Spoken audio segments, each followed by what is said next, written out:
Okay. Hi everyone. Sorry. Welcome to class. And so let's start with a review of what we've covered so far.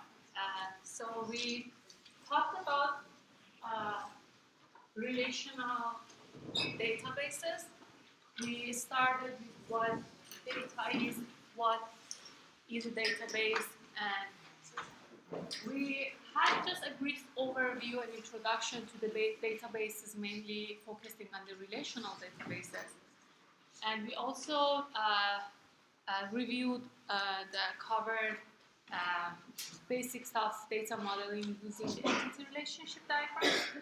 So far, I expect you to know what entities are, what are attributes, what are the relationships, what are different types of relationships. So just to review, I give you a quick example. For instance, if you remember, we had in a student registration system, we said there are different entities such as, for example, a student, course, professor, etc. And how do you define entities?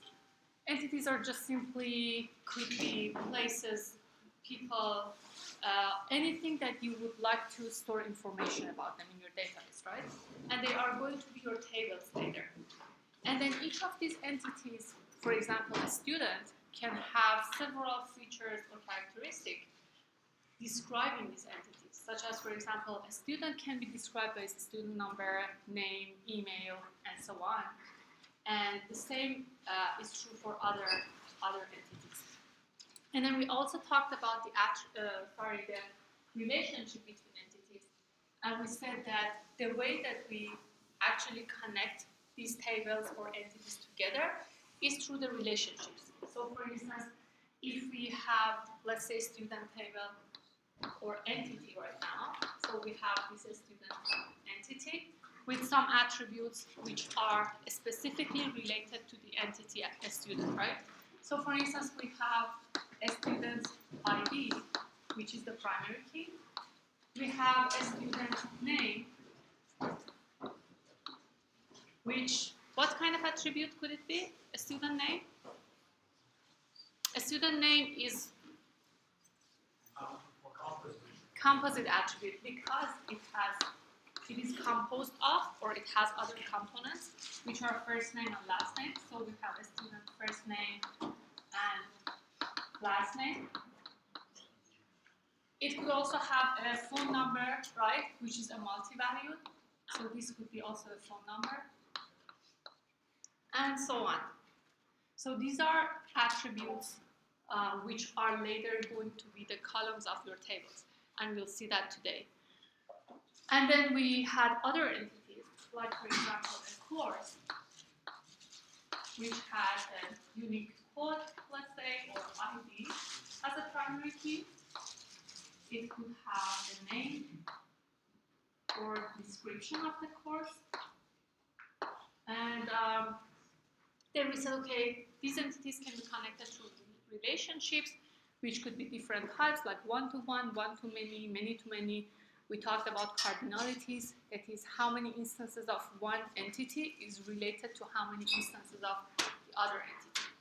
So for the student and course, what is the relationship? What is the type of relationship for the student and course? Many-to-many. Why? Yeah? Because many students can register in many different types of courses, for instance, 33, 41. Yeah. So we said each student can take multiple courses. Each course can have multiple students that enroll in that course or take that course. So this is a many-to-many relationship. So for now, I'm just showing it as a many-to-many. So just forget about the associative entity for now. And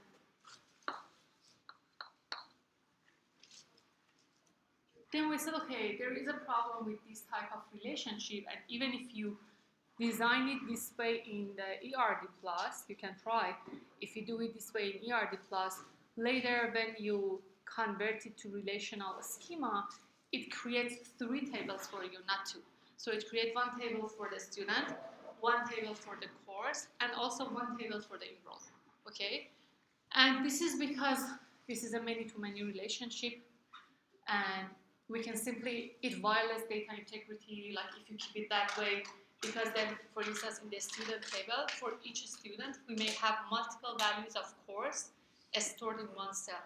And this is against the properties of a relational database. So we learned today, we learned that tables or relations in relational databases should have some properties. For instance, we cannot have a single cell with multiple values.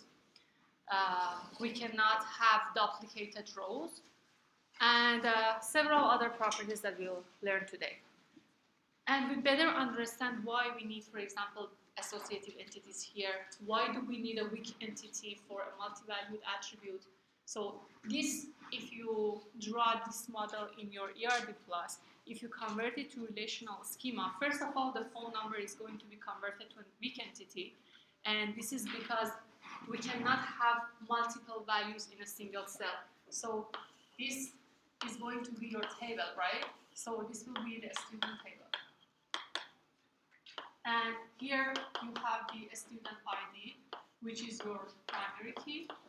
And you have a student first name, a student last name. You have phone number here. Now let's say student ID 123, which is Mona, is having like two phone numbers. Okay? So this is against the properties of the tables, creating tables in relational databases, and it is violating the data integrity and atomicity of your data. That is, we cannot have multiple values in a single cell. So this automatically, ERDPlus automatically convert this to a weak entity. The reason that it is a weak entity is because, what was the definition of weak entity?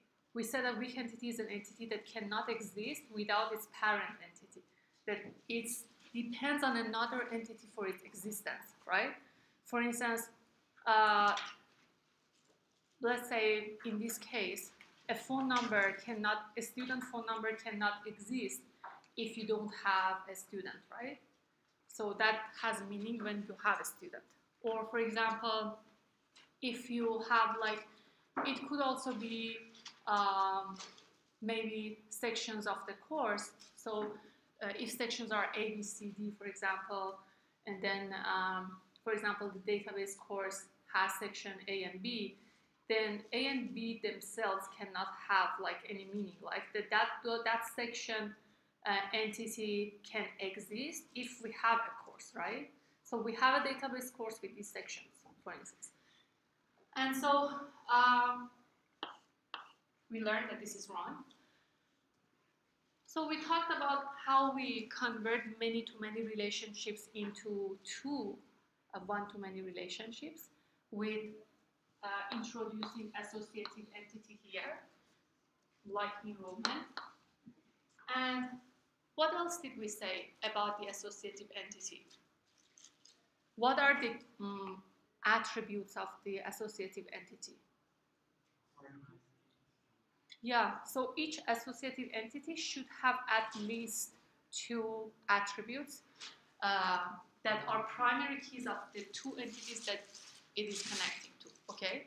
So in this case, enrollment is connected to the student and the course tables or entities. So it takes the primary key of both of them. So here you have a student ID and course ID. Okay, and these will be the foreign keys here. Why student ID and course ID are foreign keys in the enrollment table or entity? Yeah, because there are primary keys in these tables. And these are not primary keys here. The reason is because in the enrollment table, you can have several similar student IDs, right? And simply, similarly, you can have same course ID repeated. So in the student table, each student ID should be unique because this is the primary key. But in the enrollment, you can have the same student taking several courses, right? So you may have duplicated student ID. And also for each course, several students can be enrolled so that you can also have course ID repeated. But the combination of these two should be unique. So for instance, if in the enrollment table, this is for the enrollment, right? You have the student ID, and you have the course ID, and it can have other attributes of itself, like for example, grade, right? Yes? There's ever a case where we need to store like two values in one column, like two phone numbers. Is it okay to use an array, or should we always use an associative entity? And then so like they can have like maybe the names as the primary and their phone numbers in like a numbers table. Sorry, can you repeat your question? Having two values in the same cell, are you talking about? Yeah, but like can we put it as an array of two values, like a two array with both values, or should we always use an associative entity to reference it? So you want to have like an array of phone number within a cell? You can, so it is not impossible. Like what I'm talking right now is in general. Like if, for example, you define phone number in the ERDPlus as a multi-valued, and then later you convert it, you don't surprise when you see it translated to an entity for you. Okay, I'm going to show it to you today. And the main reason that we want to avoid like putting lots of like different values in one cell, like for example different phone numbers here, or let's say for example for each student, like having multiple courses and putting all of them in one cell, is mainly because you later, when you want to access the data or update your data, your queries get more complicated, right? Let's say you want to like only update a specific phone number, or if you want to access a specific part of that, then it is not impossible. You can still do the string matching or other types of things, but your query gets more complex, okay? And so these are some of the properties that we learned today. And here, for the associative entity, we said it can have other attributes like grade, right? For instance, for each student, let's say student ID 1 to 3, if it to ECS 4 to 12, okay, then it could also have a grade at 95. And here, so we said this is a foreign key. This is also a foreign key. So what is the primary key in the enrollment table? So for primary key, you should search for a column or combination of the columns in your table which can uniquely identify each instance or each row of your table. So what could be the primary key here? It's the student ID and the course ID. Yeah, the combination of the student ID and course ID, because in the enrollment table, can we have two rows with the same student ID and course ID? No, doesn't make sense. Can we have two rows with the same student ID? Yes. Can we have two rows with the same course ID? Yes. So we can have a student ID, for instance, for 1 to 3, taking another course. We can have the same student ID, again taking another course. But it doesn't make sense to have this repeated, right?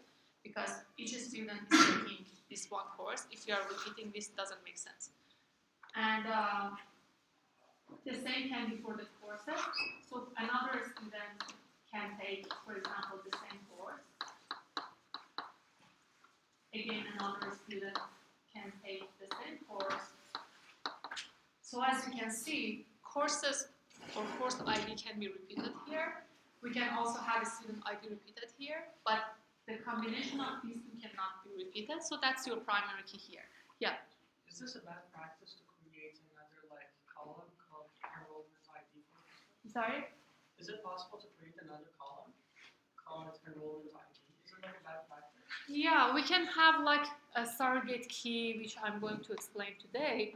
Like for instance, sometimes you create when you don't find a good candidate key, which is actually a candidate to become your primary key. Sometimes when you don't find that, you define a surrogate key, which is like just automatically generated by your RDBMS, and then it's just mainly like numbers, like maybe like this. Okay, so these are just numbers automatically created. So that's also one option. But for the case of like this course, because we want to understand the concept of primary key, composite primary key, and so on, I would recommend you, like for your assignments and your exam, choose the primary key, not necessarily the surrogate key, if there exists a good candidate already in your table. So for instance, if you already have a student number and which are unique and they are integers, so they are good for like the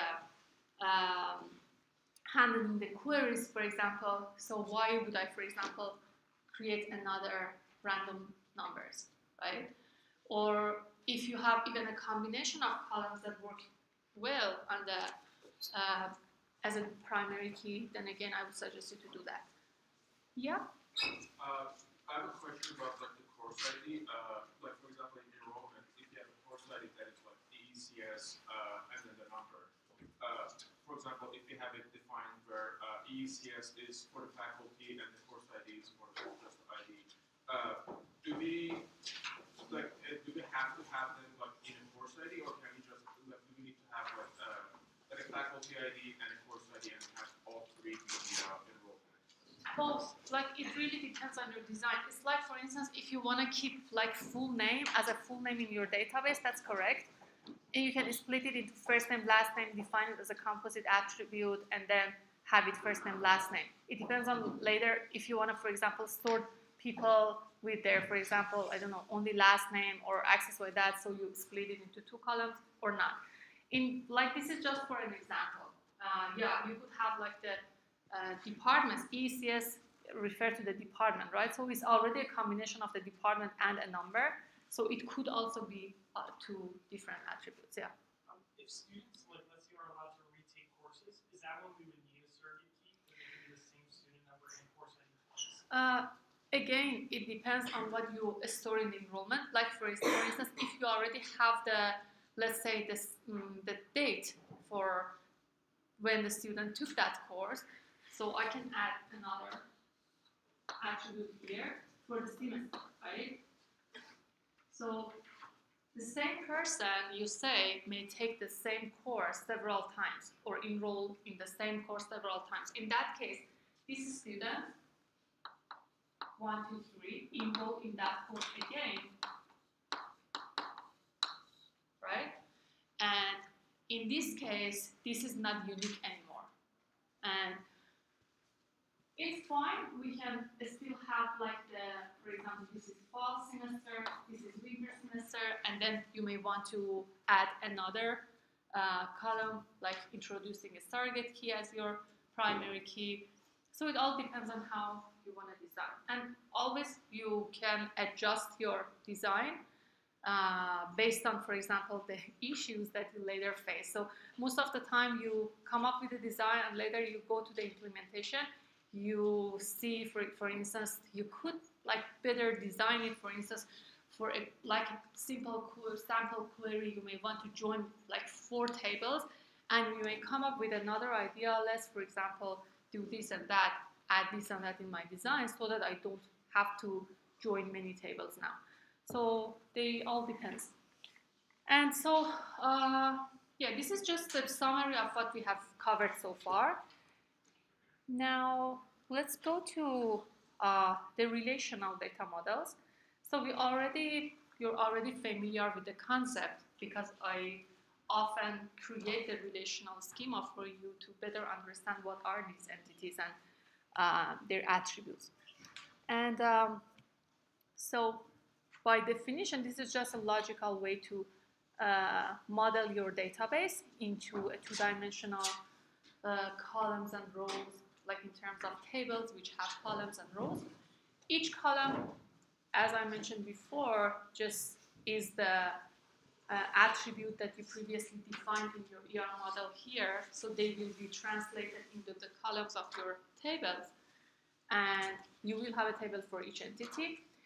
And these are your rows, tuples, or records, which are simply the rows in your table. They show an instance of data for that entity. For example, simpler example, in the student table, the student entity became your student table, and then the attributes of a student, like a student ID, name, etc., have become your columns. And what are here? The data or information that you already have about the students. For instance, these are just different instances, values corresponding to each column, like the values of the student ID, name, and so on for each student.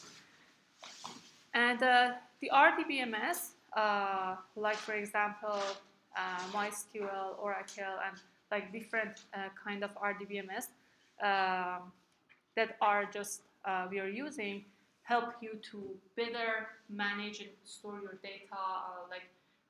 They're just some softwares for you that help you to work with your database.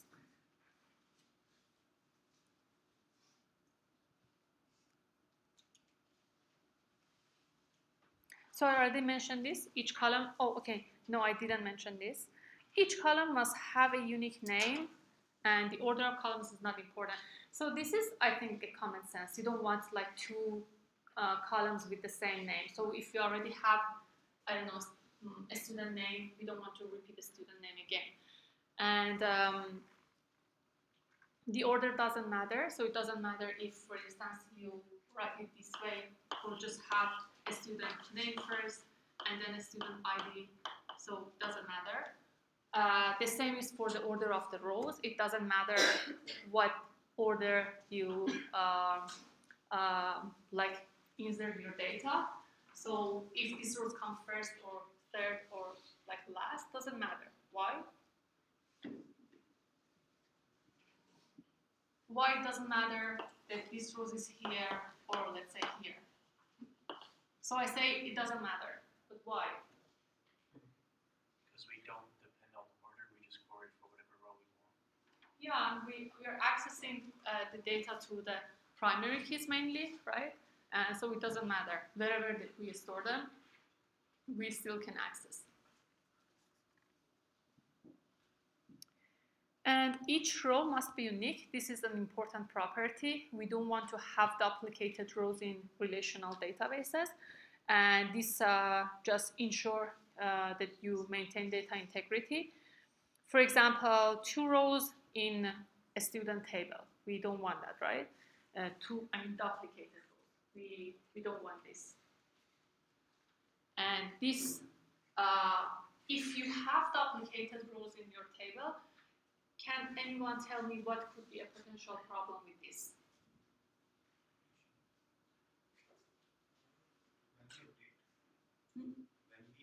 Yeah, so inconsistency, for example, later when you want to update your data, right? And also just it adds to the redundancy, and so we don't want to have like duplicated rows to ensure data integrity. And then within each row, each cell should be single valued.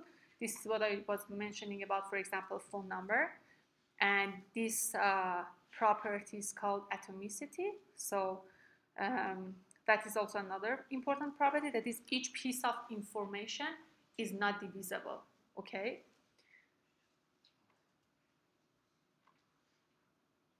So can anyone think of a table or a sample or an example where a duplicate row or a multi-valued cell can cause an issue?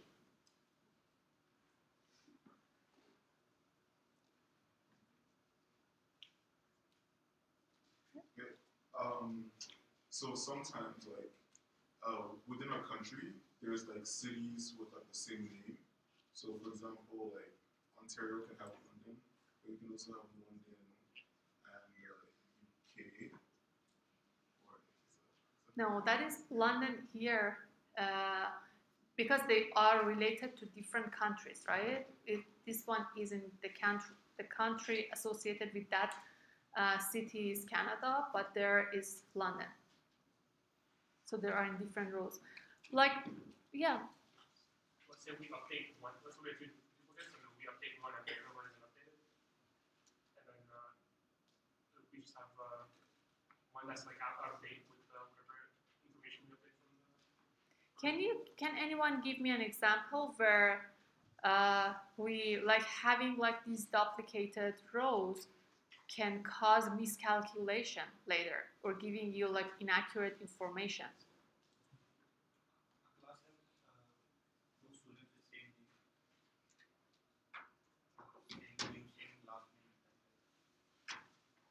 But the students with the same name do not have the same student number, right? I mean, duplicated rows, not duplicated field, like a specific cell. So each cell can be duplicated, but the important thing is that the whole row should not be duplicated. So we cannot have two exactly same rows. Yeah. You have a student that's taking a course, and you have 2 rows of them, and then they drop the course, and you remove one, and then you query, it will still show that that student is taking that course. Yeah, that's one. Or can you give me an example in the context of, for example, in the context of sales data? Yeah.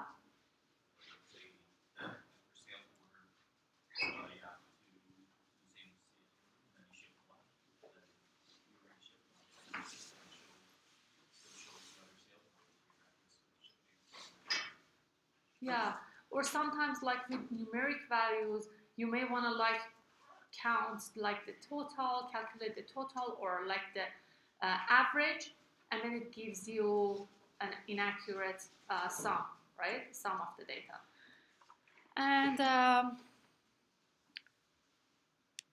for the multiple value, I already mentioned, right? If you have like multiple values, then it would be difficult specifically in terms of like the queries that you want to write to access or update the specific data within that cell.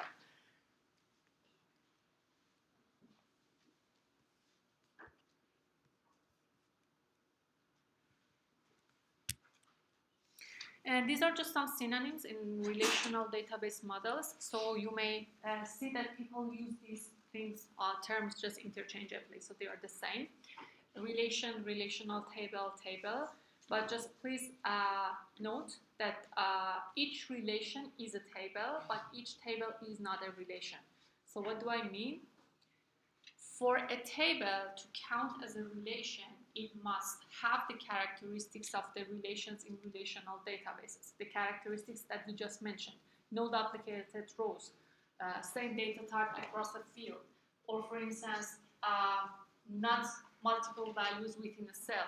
So this one is still a table, but it is not a relation, okay? So this is not counted as a relation in relational databases because it contains, for example, duplicated rows or multiple values in a cell. And then we said that each row is also called tuple or a record, so they are all the same thing. Column, attribute, field, they are the same thing. And what is a domain? So domain set of possible values for an attribute. What does that mean? Is, for instance, if you have a column age for a student, let's say, what kind of, like what set of values do you think that the age attribute can have?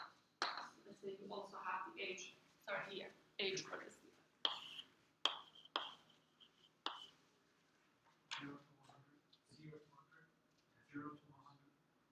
Yeah, or for example, you don't want negative numbers for the age, right? So this is domain, which are set of possible values for an attribute. Like the domain for age could be, for instance, from 0 to, I don't know, 120, 150, 200. I don't think anyone lived more than 200. And so here is just an example relation. So you can see a primary key, candidate key, foreign key, and two non-key attributes. So I'm going to explain them better in the next slide. Here is just for your information.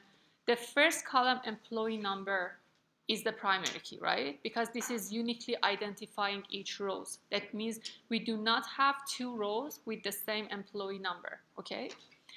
The same here is for the employee name, but I've already mentioned why employee name, even if currently all the names are unique in your database, that is not a good choice for choosing as a primary key. Why? So in this table, a student's employee name is unique, right? We don't have any two employees with the same name. Can we have it as a primary key? No, because later on we might add somebody who has the same name. Yeah, we may. There might be another student later added to the table with the same name. So that's not a good choice. So while this is a candidate key, which means that this is currently one of our unique identifiers, this is not going to be our primary key because of the reason that your friend just mentioned. And then foreign key department number, this is foreign key basically because it is a primary key in another table.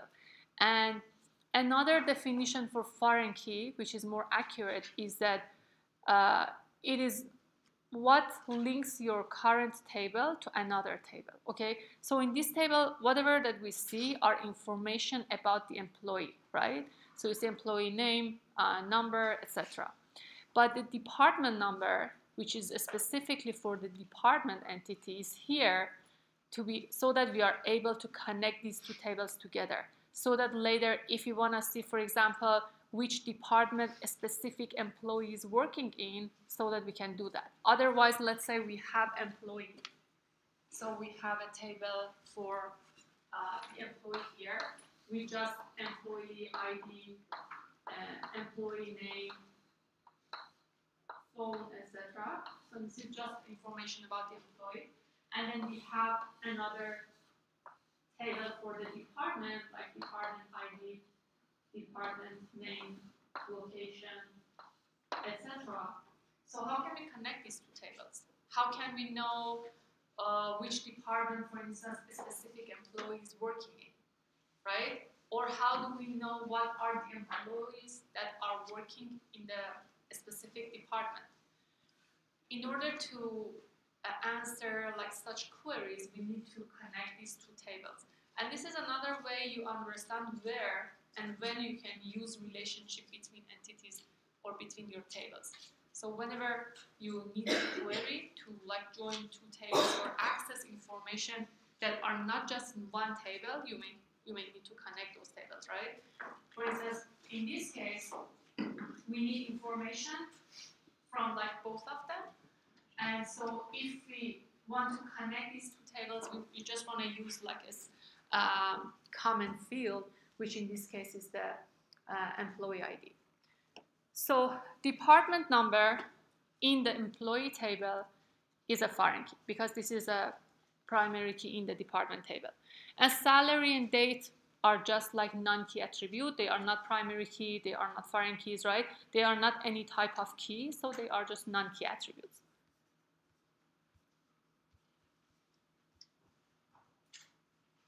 Now, I have a question.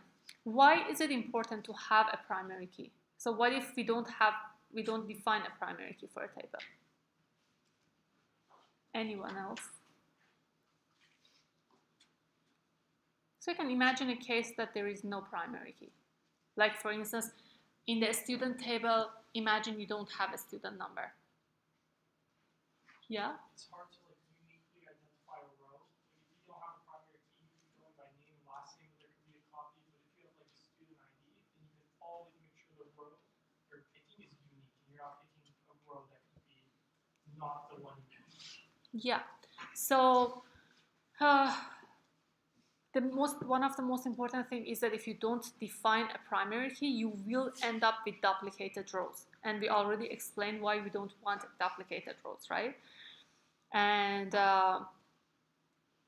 yeah, so what else? Examples of relational and non-relational tables. Now let me know why the first table is an example of a relational table and the second one is just a table, but this is not a relational table. What is the problem with the second table? Yeah? It has duplicate, Duplicated rows, yeah. yeah, Row 1 and 3 are duplicated, yeah. So this was one reason, duplicated rows. Yep, the second reason. Not a value for the phone number, employee phone number. Like the second half of the row, there's like two values for the same employee. Yeah, we have two values for the employee ID 4, right? In the fourth row, we have two values for the employee phone. Yeah. Also, the date a long time ago is not a consistent way to add in the. Yeah, so the data type in the employee birthday is not consistent, right? So we also want the same data type. So whenever you define your table, later when you're designing your tables, you also for each attribute you are defining the data type. So for instance, you may define it as integer, string, and so on. And you may also want to define the domain. As I mentioned before, for instance, for the age, you may not like accepting any negative numbers, right? And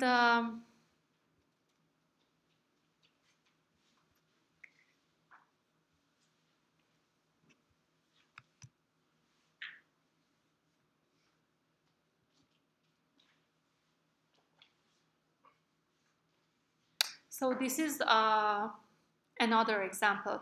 So are these two tables and examples of, these are both examples of relations, or like, can we count both of them as relation? So anyone thinks that there is any problem with the second table?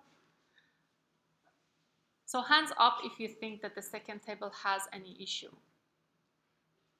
that doesn't count as a relation. So hands up if you think both of them count as a relation. Okay, sounds good. So both of them are okay. The only difference is that the order of the rows and columns are changed, which is okay, right? So still we can access the same information that we could access in the first, right? Still, the employee ID 1 is, for example, for Joe, and the same birthday, employee phone number, etc. So here are just definitions that we already provided for candidate keys, primary keys, and concatenate or composite key. So candidate key is just any key that can uniquely identify each row.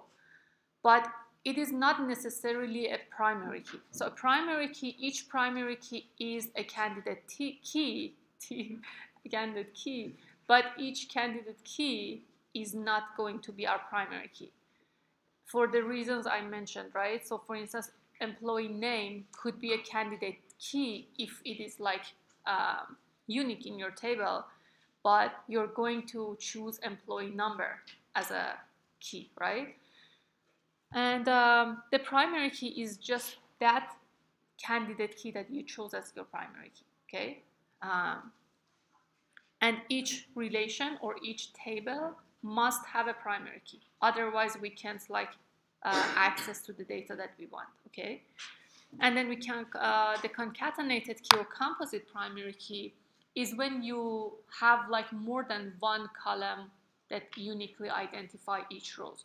Like the example with the enrollment table. In the enrollment table, we said that both a student ID and course ID together can uniquely identify each rows, which means that we cannot have two rows with the same student ID and course ID together. So those two fields together can identify a composite primary key. We can also have a composite primary key with more than two columns, with 3 or even 4 columns.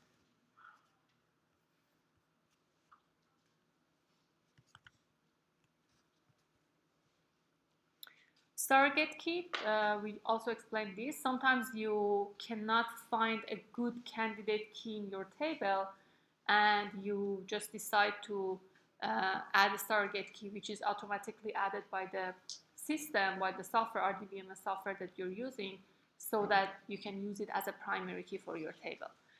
And foreign key, we already explained it a lot.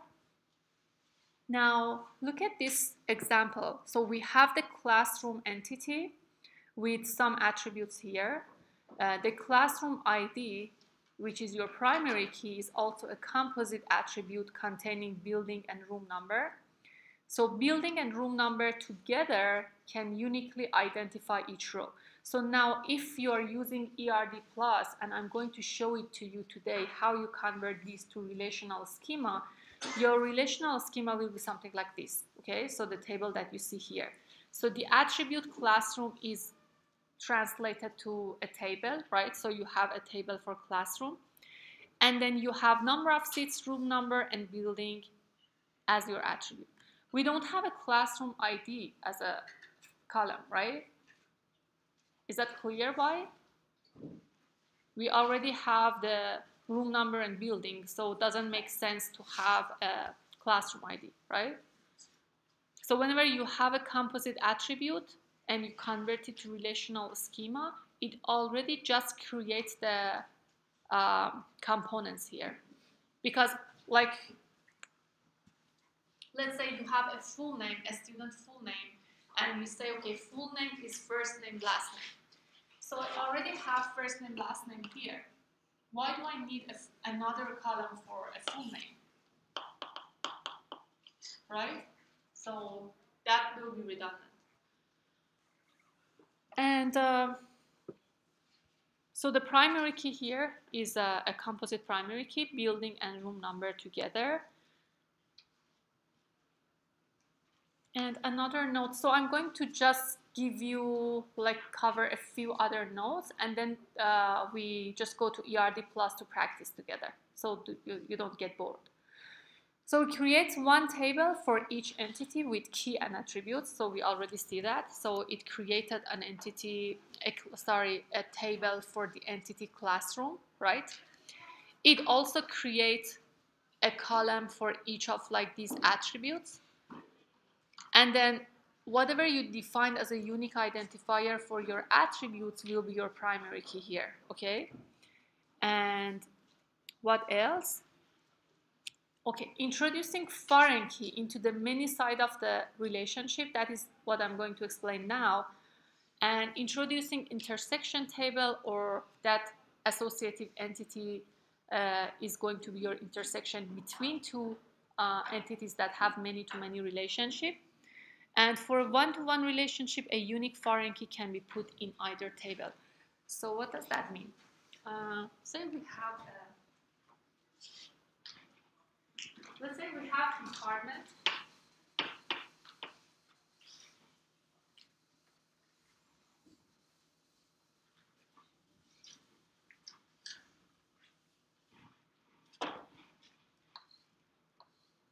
So I have an employee entity here. I have a department entity here. So I say each employee can only work in one department, and each department can have one or more employees. So this is my assumption. So based on my assumption, what is the relationship between employee and department? One to many, right?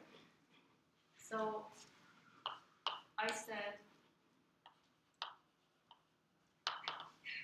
each employee can work only in one department, and each employee should work in the department. So this is mandatory. And in each department can have many employees working in it. Is it, in terms of participation, is it mandatory or mandatory, right? Because each department should have an employee that is working in that department. Otherwise, it doesn't make sense to have a department without any employee. So this is also mandatory. Now, what is in the second bullet here, introducing foreign key to the many side? is that here you have employee ID as the primary key, right? This is your primary key. And then you have some other attributes. Here you have department ID as the primary key and some other attributes. Now, when I want to translate this into a relational schema or relational tables, how do we do that? So each entity is becoming a table, right? So I'm going to have a table for employee. I'm going to have a table for the department. So what are the columns of the employee table? Employee ID, right? And then employee name or whatever attribute that you have defined in your ER model will be added as the columns here. And then in the department table, again, you have department ID and some other attributes that you have defined. So this is the primary key in this table, and this is the primary key in this table. Now, when we are connecting these two tables together, if you use ERDPlus, for instance, it does it automatically, but I'm going to explain so that you understand why it adds department ID here as the foreign key. So I think everyone knows why we are adding the department, like why department ID in the employee table is counted as the foreign key. Is this clear? So we know that because it's already a primary key there. And it is used to link or connect these two tables. So this is how these two tables are connected, through their common field or through their common column, which is department ID. Now, here's my question. Why can't we add employee ID to the department table instead? So instead of having department ID adding to the employee table, I would say, let's add employee ID. And this is also foreign key, right? So let's say, what if we add employee ID to the department table? Is this correct? Yeah? No, it's not correct, because if many employees work in one department, you have more columns in the department table. It's easier to maintain a smaller department table and have each employee have respective department ID so they can cross-reference for those kinds of things. Yeah, it's all about the relationship that we already defined. We said each employee can work in only one department, right? But each department can have many employees that are working in that department. Now, when we add department ID into the employee table, what happens? Let's say employee ID, okay, this is your employee ID. My handwriting is awful. Employee ID, okay. This is like 1, 2, 3, 4, 5, 6, and so on. So this employee ID, let's say this is Mona. And if I have department ID here, now I say this employee is working in only one department. So there is no way you'll end up with 2 values or more in this cell, right? Because I'm working in only one department, and let's say department IDs are like this. So I'm working in department ID 1, another person, like Anna, working in department ID 2, and so on. Now, if I put employee ID in the department table, the problem is that in each department, let's say department 1, which is, for instance, the business department, in this department, many employees are working in. So are you going to like store them like multiple values in a cell? No. And if you don't want to do that, then you may end up with like duplicated rows for your primary key, right? Because then you have to say, okay, department ID 1 with this, for instance, employee ID 1, 2, 3, department ID 1 with another employee. So this is not a primary key anymore. So we can't do this. This just violates your data integrity and atomicity again. So that is why, and that is what this bullet mentioned. So always the foreign key is introduced to the many side of the relationship. So this is a one-to-many relationship. The many side of the relationship is the employee table, right? And so the foreign key is introduced to the many side, which is here. And about one-to-one relationship, it says that it doesn't matter. Why? So let's say one-to-one relationship is now here. Let's just add another one-to-one relationship to current example. Let's say the relationship between the department and manager is one-to-one. So let's say you have a table for managers, and this has a one-to-one relationship where each department can have only one manager, and each manager is only managing one department. So, and this is just my assumption.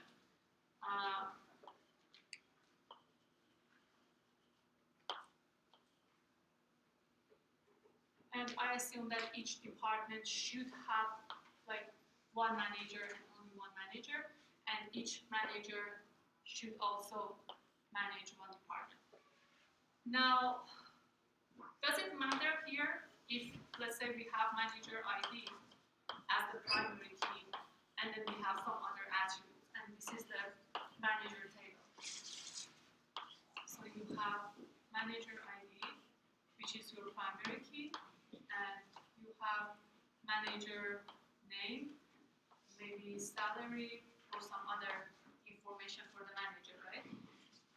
So when we connect these two tables, we want to add primary key of one of these tables as the foreign key to the other.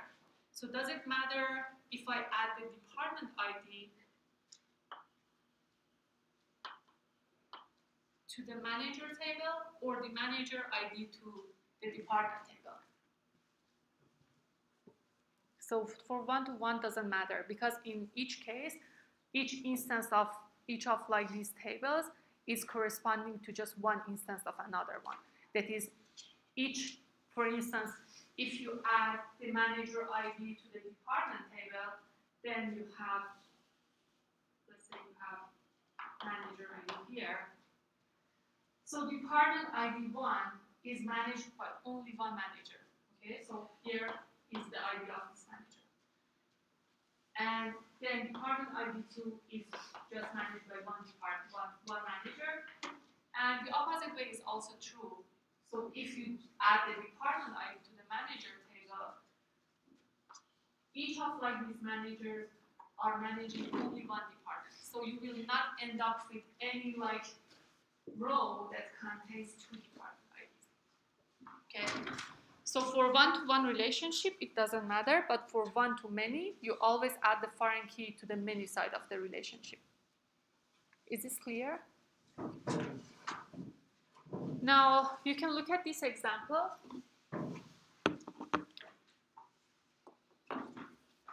So here, we have two entities, and we have a one-to-many relationship.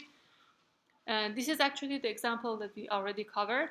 So you see that how each of these entities are converted to the tables, the attribute converted to the columns of the tables, and the unique identifiers here in your ER model are converted to your primary key.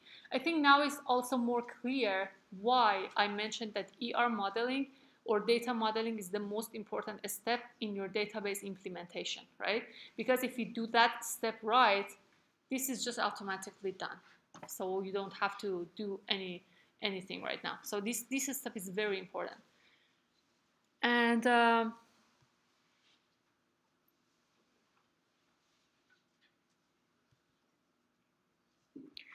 in your assignment, I guess you also have a question. So after you, for instance, create your ER model and relational schema, I also asked to add some example data. So example data, you can use anything as long as it makes sense. For instance, if you have a table for the products, with product ID, name, price, and so on. So you can just search in the website that is in assignment 1 and see, for example, what are the sample products, and just put like 4 or 5 examples. So something like this. So you have like sample data here. And this is a many-to-many relationship. If you keep your data model like this, that is, you didn't define an associative entity between many-to-many relationship, and you do this in ERD model, in ERDPlus, it automatically adds the third table for you.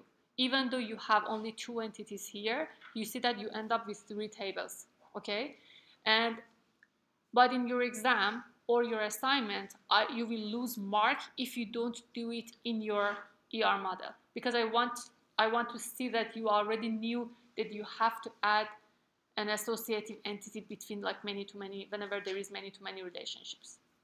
That's easy. Even if you don't do, later when it automatically use ERDPlus, automatically add the third table for you, so you will realize, oh, I had to add an associative entity here. So then you can go back to your ER model and fix it. So let's go to relational schema there. So I hope that my display is mirrored. So just don't want to lose the recording. Okay, sounds good. So in the ERDPlus,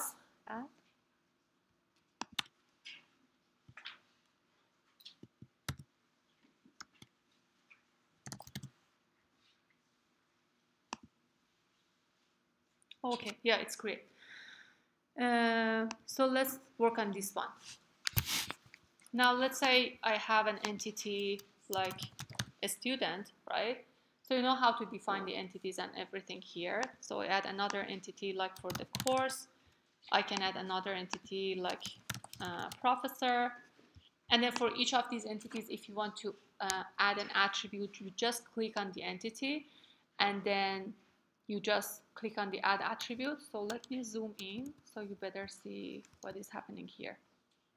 Is this clear now? Or would you like me to further zoom? Okay. So what are the possible attributes for the student? So if you just click on the add attribute, you can have like a student number, right? Let's say you have a student number. You can do this with me, so just to practice. A student number is unique, right? So you just click on the unique. So this will be your primary key later. And then let's add other attributes, right? Student name. I add it as a composite attribute so that you will see what happens later. So add a component attribute here. This could be, for example, a student first name. And then we can have another component attribute like a student last name. And then I also add a phone number, so you can also see an example of a multi-valued attribute here. So I add another attribute, phone number, which is multi-valued. And for the course, we do the same. So I add the attribute like course ID. And then we add another attribute like, this one should be the unique one. And the course name or the course description.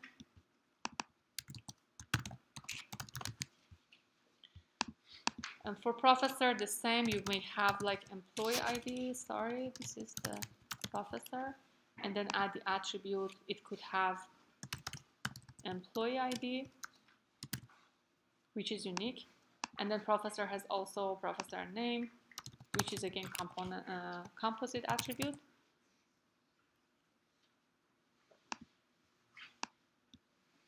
And add the component.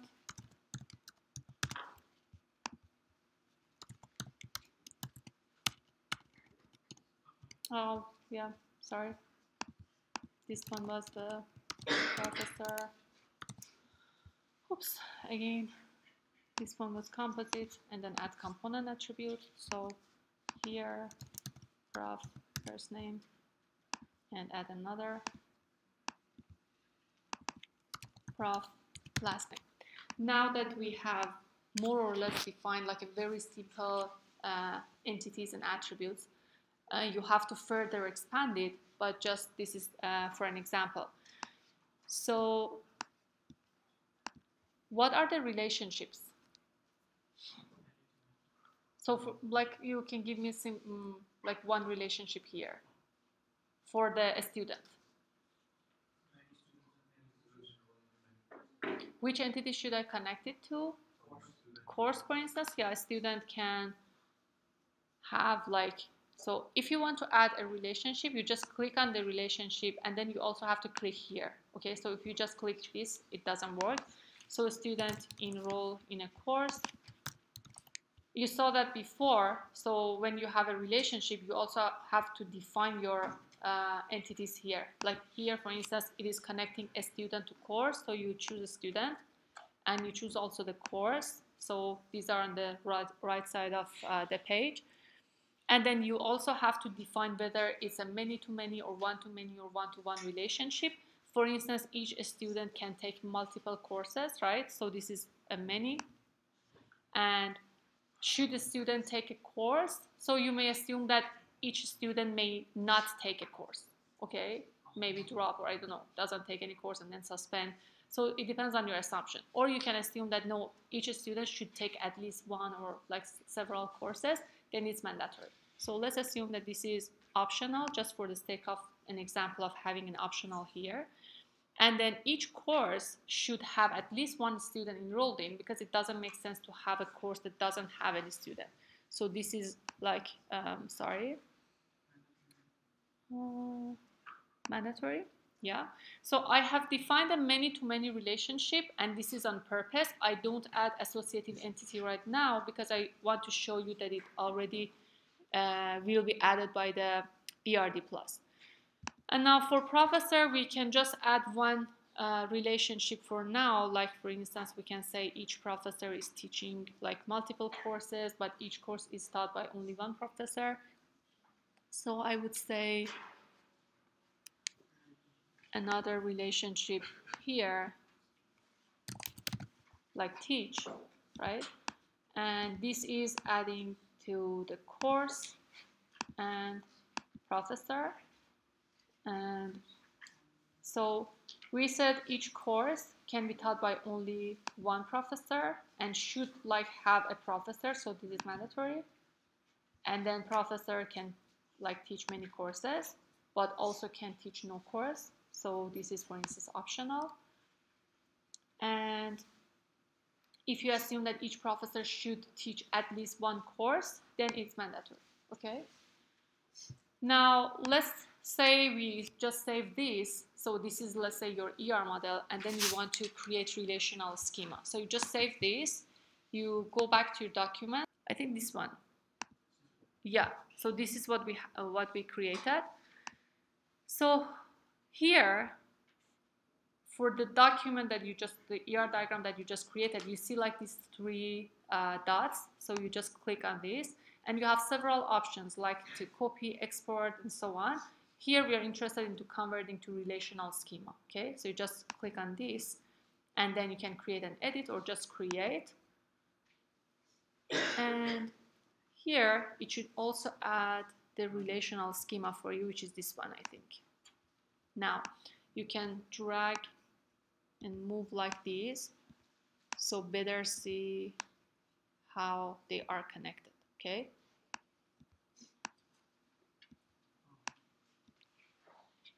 So we defined three entities, right? And we said that when you convert like your ER model to relational schema, each entity will be converted to a table.